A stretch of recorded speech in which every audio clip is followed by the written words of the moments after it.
This meeting is being recorded. Right, this is the history of the Labour Party, part 3, up to the present day, roughly. So, the story so far. Firstly, we looked at the development of working class politics in Britain and how it was different from the rest of the world because trade union movements started long before political parties.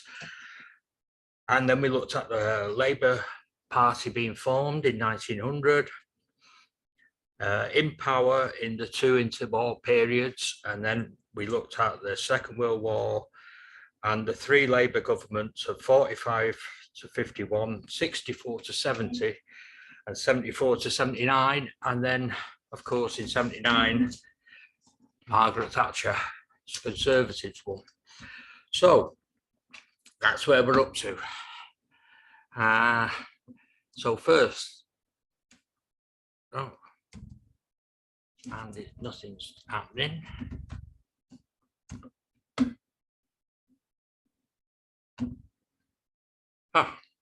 There we go. So, 1983 general election. The Labour manifesto consisted of all the resolutions arrived at conference, which included unilateral nuclear disarmament, higher personal taxation, and a return to a more interventionist industrial policy. The manifesto also pledged that the Labour government would abolish the House of Lords, nationalise banks, and immediately withdraw from the European Economic Community, the EEC. But as you probably well know, they were defeated at the 83 election. The reason for the defeat is a combination of factors. Firstly, there was the effects of the Falklands War that boosted Margaret Thatcher's popularity, which up to then she was pretty unpopular. And then there was the Social Democratic Party, and they formed an alliance with the Liberals, and they ended up with 25% of the vote compared to Labour's 27%, although they only gained about 23 seats. And then there was internal divisions within the Labour Party, surprise, surprise, which saw some members publicly attacking their own manifesto and feeding stories to the press about the ongoings within the party, which is not helpful. So after the election, Michael Foot resigned as leader, and he was replaced by Neil Kinnock.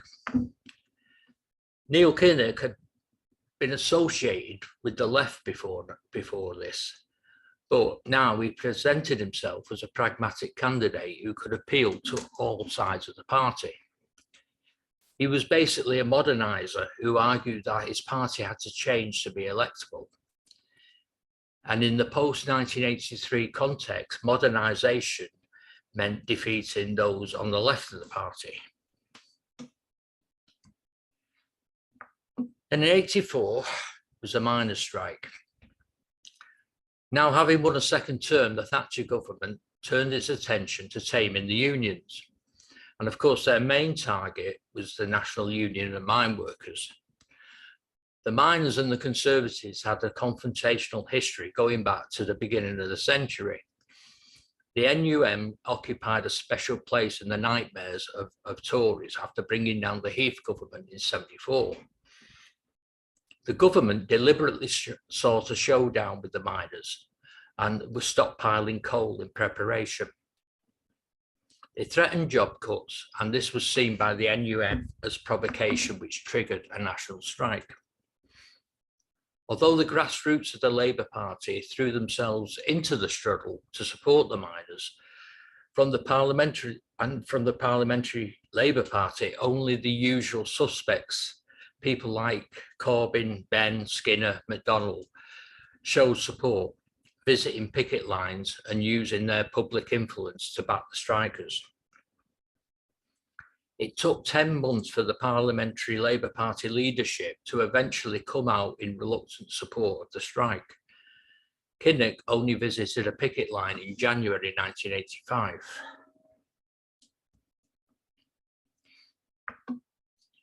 After the defeat of the miners, Neil Kinnock stepped up the reorganisation of the party, establishing a central coordinating committee that reported directly to him.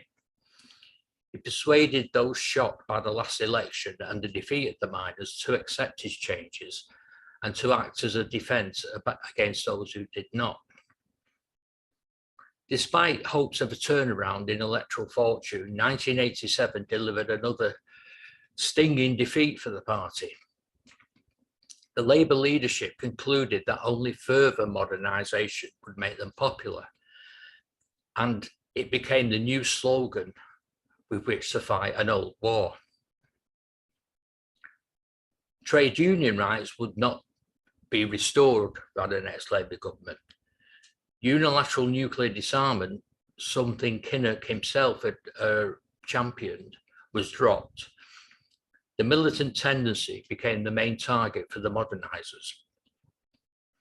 In Liverpool, militant were vulnerable to the attack as their local support base had been eroded after the council had terminated the contracts of many in the workforce during the rate capping dispute, with militant councillors travelling around the city in taxis, delivering redundancy notices to employees.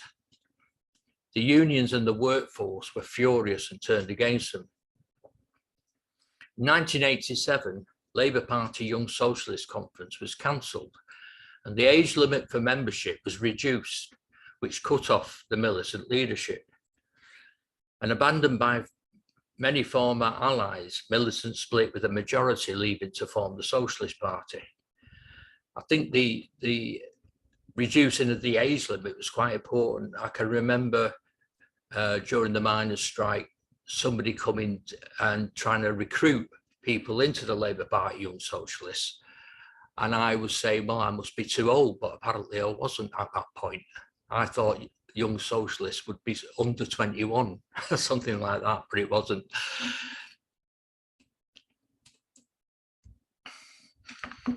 What finally did for Thatcher, though, had nothing to do with the Labour Party.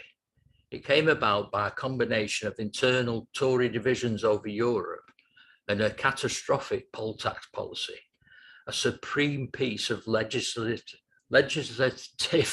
hubris from a government that thought it couldn't be beaten. The Anti-Poll Tax Federation began coordinating resistance, and local groups sprang up all over the country. Although only 15 Labour MPs were involved, many rank and file members were, and the wider public supported a very dynamic campaign. Neil Kinnock was hostile to any protests and serious mobilisations against the tax, instead proposing an unwieldy alternative local tax system. The extra parliamentary tactics of the anti-poll tax campaign succeeded, and after a huge protest in London when the police lost control, the poll tax was shelved and Thatcher resigned. In 1992, the red rose became the new symbol of the party, as the old red flag was thought to be far too threatening. The 1992 manifesto didn't mention the word socialism. It didn't do much good, though, as John Major's Tories won the election in 92, albeit with a much reduced majority. Neil Kinnock was so sure of victory that year that an event was held in the Sheffield Arena, attended by 10,000 Labour Party members, including the entire shadow cabinet, and it's reported to have cost some £100,000 to stage. The rally was modelled partly on American presidential campaign conventions, with sound and light performances and celebrity endorsements played on a large video screen. Neil Kinnock was flown into the city by helicopter. It culminated in an emotional and animated Kinnock taking the podium and shouting a phrase 4 times, which was generally reported as "We're all right." He later claimed he was shouting, "Well, all right." After this unexpected election defeat, Kinnock resigned, and the 1992 leadership election, John Smith became leader. He promised to continue the reforming practices of the Kinnock years and successfully won the abolition of the trade union block vote at the party conference in 1993, the same year that Tony Benn was voted off the National Executive Committee.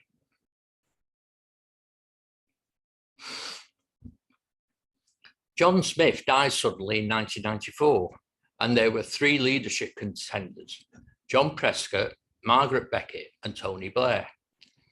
None came from the left of the party, who had been convinced of their own unelectability. Tony Blair was young, professional, and ambitious. He presented himself as the leader to get Labour back into power, and he won.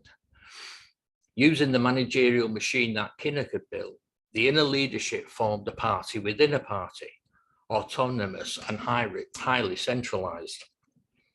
Unlike Kinnock, Blair had never been a socialist or even a social democrat. His father was a conservative-minded, self-made man, and Tony Blair was largely apolitical until his wife Sherry recruited him to Labour. So that meant he couldn't betray his roots, as he had no roots to betray. In 1995, Clause 4 was replaced with a new version, scrapping the commitment to socialisation of industry and replacing it with a vaguer commitment to a common endeavour. Blair managed to push through this symbolic change in a demoralised party, desperate for electoral success and willing to pay almost any price for it. In 1996, funded by rich backers like Lord Sainsbury, the Blairites launched a pressure group called Progress to further their aims in the party. And one of the things, if you remember, that Militant were accused of is forming a party within a party. So, you know.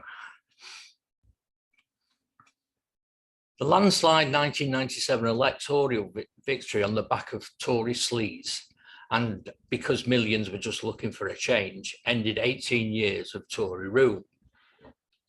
Labour won 418 seats in the Commons, and Blair warned against backbench rebellions, which had brought down Labour governments in the past. Blair's dream had given Labour an electoral victory by abandoning any facade of socialist expectations and embarking on a new path. A lot of the party membership, worn down after years in opposition, were only too willing to follow Blair to his new promised land. Blair had adopted a new ideology he called the Third Way, to remake the party with social democracy replaced with social liberalism. Left-wing members left in droves, resulting in a rightward spiral in many constituency Labour parties, resulting in only Blair supporters becoming MPs.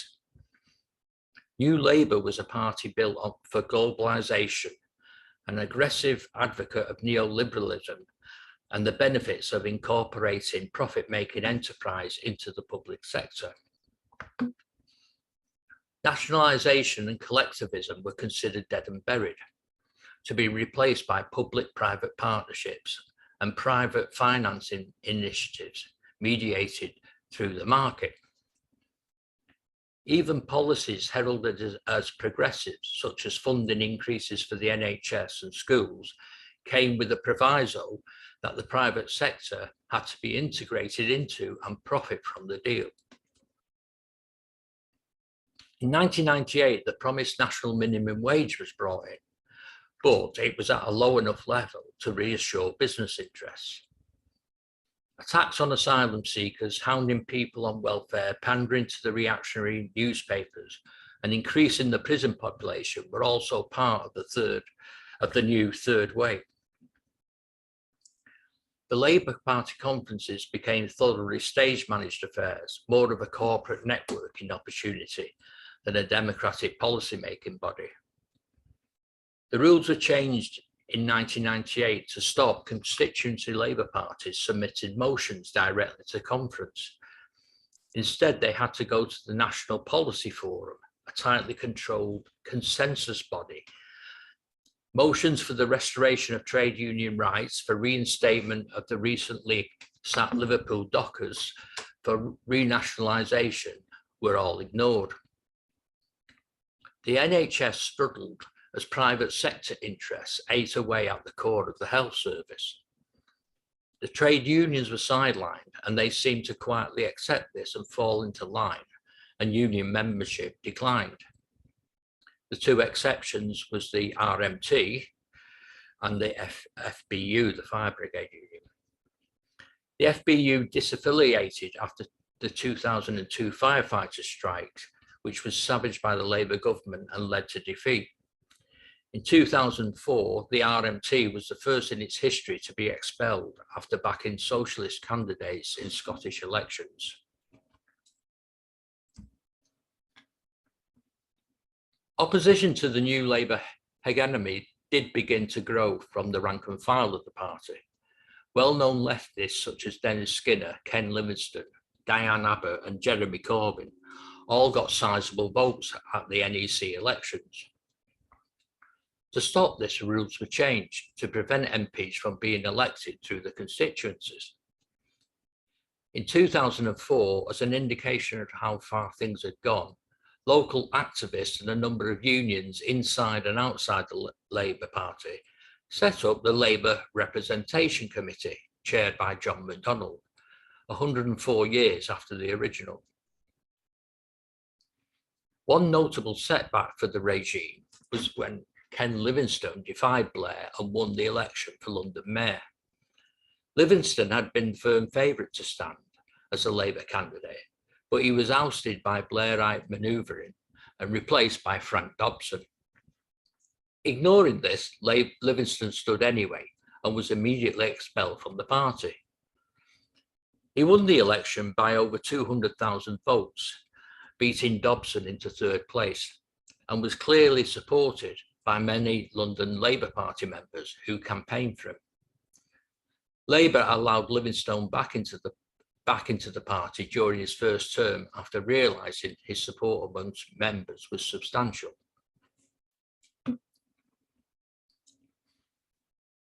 The mythical special relationship between the United States and Britain was used again to justify blindly following American foreign policy requirements that saw Britain support the wars in Afghanistan and Iraq.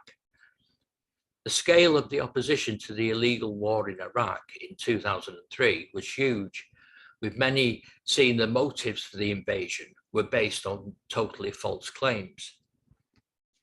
The reason for Blair's support of the US-led invasion was the threat of the weapons of mass destruction and the alleged instability in the region created by Saddam Hussein.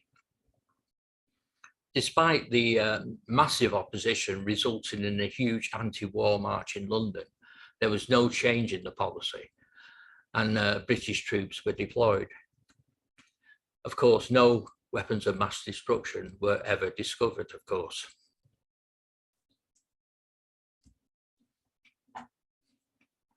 Now, there was a sharp decline in votes during the time of New Labour.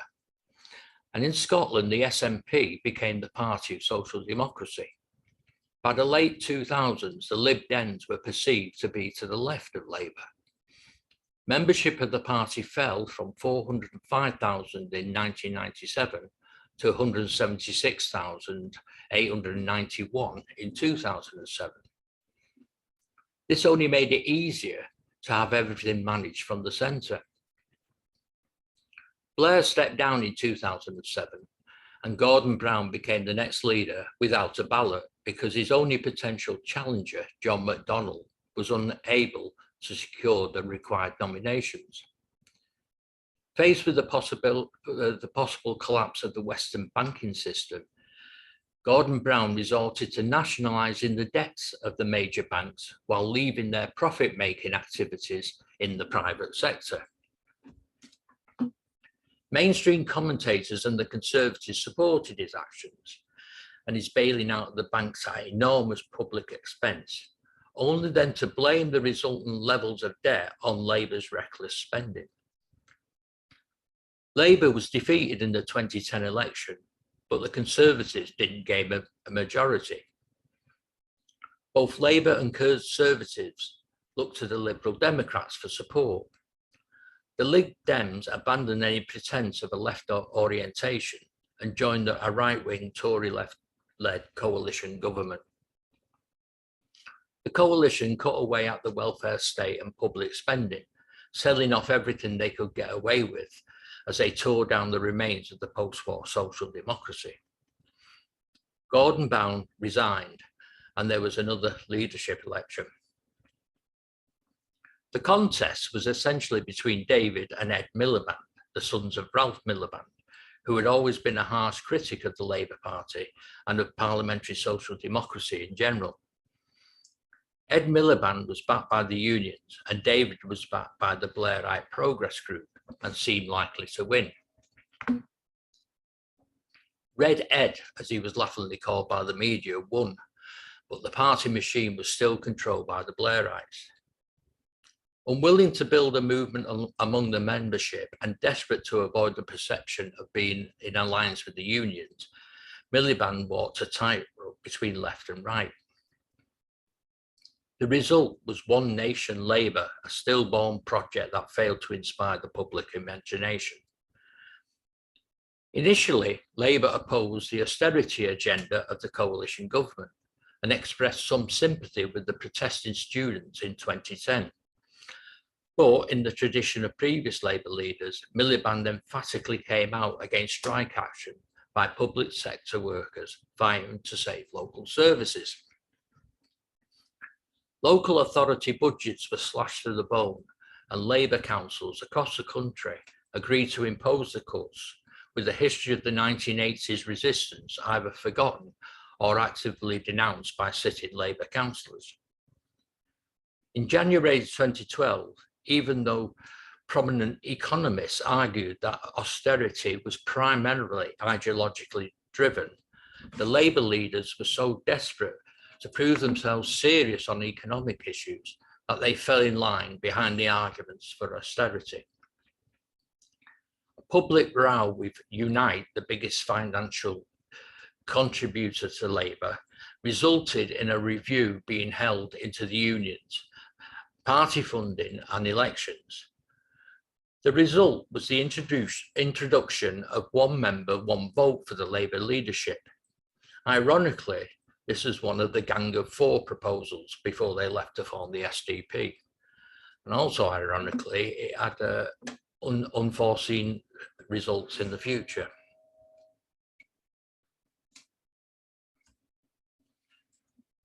The Labour Party hoped to do well in the 2015 general election and perhaps even force a home parliament. The Conservatives won easily, with the Liberal Democrats reduced to only 9 MPs and the SNP dominated in Scotland. In the Labour Party, there was a wide difference of opinion for the loss. Either it was not aspirational enough for the demands of the middle classes, or it was the lack of clear economic alternatives and the adoption of Tory-like policies. Ed Miliband resigned and Harriet Harman became acting leader, but declared she would not enter the leadership contest. Andy Burnham, Yvette Cooper, and the arch Blairite Liz Kendall all declared their candidacy. Eventually, Jeremy Corbyn offered to stand to give the left a voice. He only got onto the ballot by a last-minute deal with some on the right in the Parliamentary Labour Party to nominate him as a token candidate for the left, fully expecting him to be heavily defeated in the first round. This totally backfired, and as his campaign progressed, he came across as a modest and principled candidate, causing fear amongst those in the party who had failed to notice the growing discontent at grassroots level. This saw Tony Blair and others repeatedly intervene to denounce Corbyn and call for a unity candidate to stand against him, and that only boosted his popularity. The event that tipped the balance was the Conservative Welfare Bill that proposed slashing benefits to the vulnerable. Harriet Harman instructed the Labour front bench, which included Yvette Cooper and Andy Burnham, to abstain. Liz Kendall needed no encouragement, and only Corbyn voted against this. And this further enhanced his credibility with party members. To the anger and amazement of the Labour right, Corbyn won the leadership election on the first ballot with nearly 60% of the vote. The party, though, was still unstable and at war with itself, and many right-wing MPs refused to serve in his cabinet. He finally stitched together a compromise cabinet of left and right, and despite this broad church approach, was still attacked by his own backbenchers, assisted by a vicious media campaign. There was a surge in the membership of the Labour Party, as many who had previously left rejoined, and others who had never been members joined for the first time. And I know about this because a lot of people I know who would never have joined the Labour Party before ended up joining when Corbyn became leader. Ironic, because when I tried to get them to join another organisation, that they told me that they didn't like joining any national organisations. It's too authoritarian and too centralised. But then they joined the Labour Party. So, meanwhile, a campaign began amongst MPs to undermine his authority. But they were faced with the problem that, with the party membership doubling to over 500,000 and most supporting Corbyn, the fight was between the majority of MPs against the majority of the membership. After the victory of the Leave campaign in the EU referendum, a carefully staged affair saw various members of the Labour shadow cabinet resign throughout the day, spaced out on the hour to ensure constant rolling news coverage and to create maximum pressure in an attempt to force Corbyn to resign. It failed because Corbyn simply refused, stating that he still had a clear mandate from the membership. A leadership election eventually took place, with Owen Smith nominated after a struggle to find a serious candidate.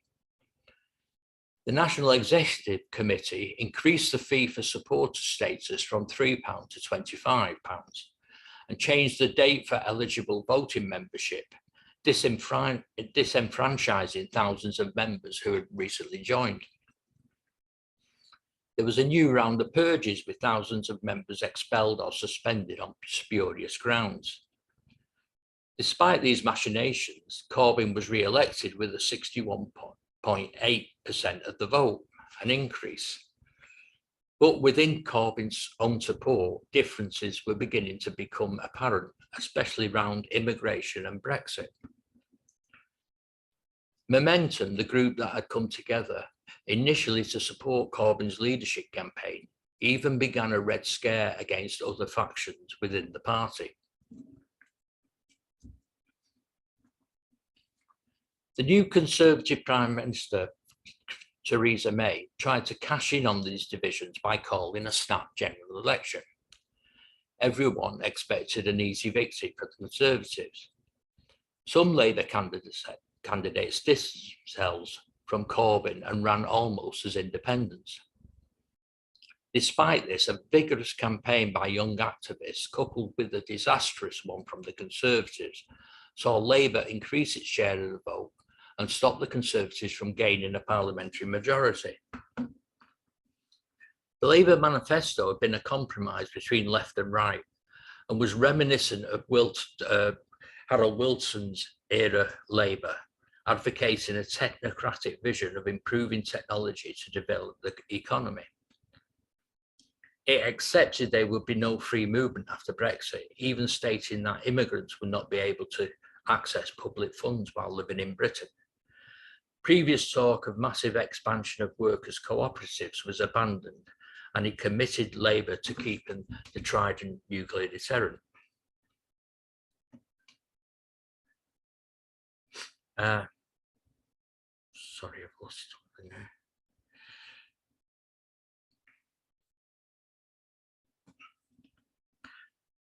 there. Me notes seem to have.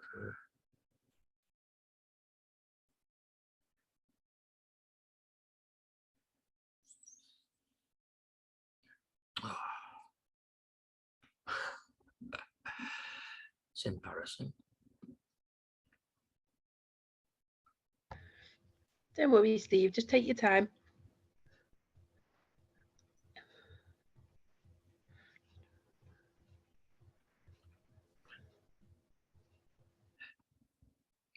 Right, sorry about that. The results of the election saw the right of the party perplexed and unable to explain the results. But while there was no appetite for another leadership challenge, it was clear that the fundamental contradictions in Labour had not gone away. Deep divisions over Brexit remained, and Corbyn's seeming confusion and reluctance to take a firm position only made things worse. In the 2 years leading up to the next general election, the attacks were stepped up, with any proposals, no matter how moderate, being criticised as dangerous and extreme. The continued split over Brexit rumbled on, and now accusations of rampant anti-Semitism within the Labour Party were added. The Conservatives, the media, the Labour Party right and the Jewish Board of Deputies combined to convince the public that Corbyn himself, a lifelong anti-racist, was a virulent anti-Semite. This was based mainly on his support of a Palestinian homeland and equating any criticism of the Israeli government to be anti-Semitic. Many Labour-supported celebrities used social media to echo these accusations, adding fuel to the fire.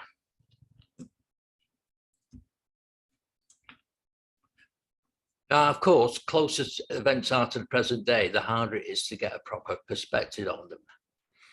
After the 29 election defeat, Keir Starmer was elected leader, promising to unite the party. Instead, he continued to try and rid the party of any remaining left-wing policies and influence. Expulsions on the basis of anti-Semitism continued, and that included many Jewish members who were critical of the Israeli government. The party once again shifted to the right with policies barely distinguishable from the Conservatives. The membership was dramatically decreased as many of those inspired by Corbyn left in droves. And so the Labour Party has been in constant battle with itself and various factions that made up the Shaker Alliance ever since its inception. From a party with a commitment to socialism, no matter how vague and nebulous, it has become a party fully committed to neoliberalism. Any victories within the party by those identified as socialists are quickly undermined by the party machine. Same process has been played out time and again, with often the same tactics employed and the same naivety displayed and the same end result. And I think that takes us up to the present day, because every week there is new things in the news of Keir Starmer and his continued fight to unite the party. And that's the end. Thank you for that.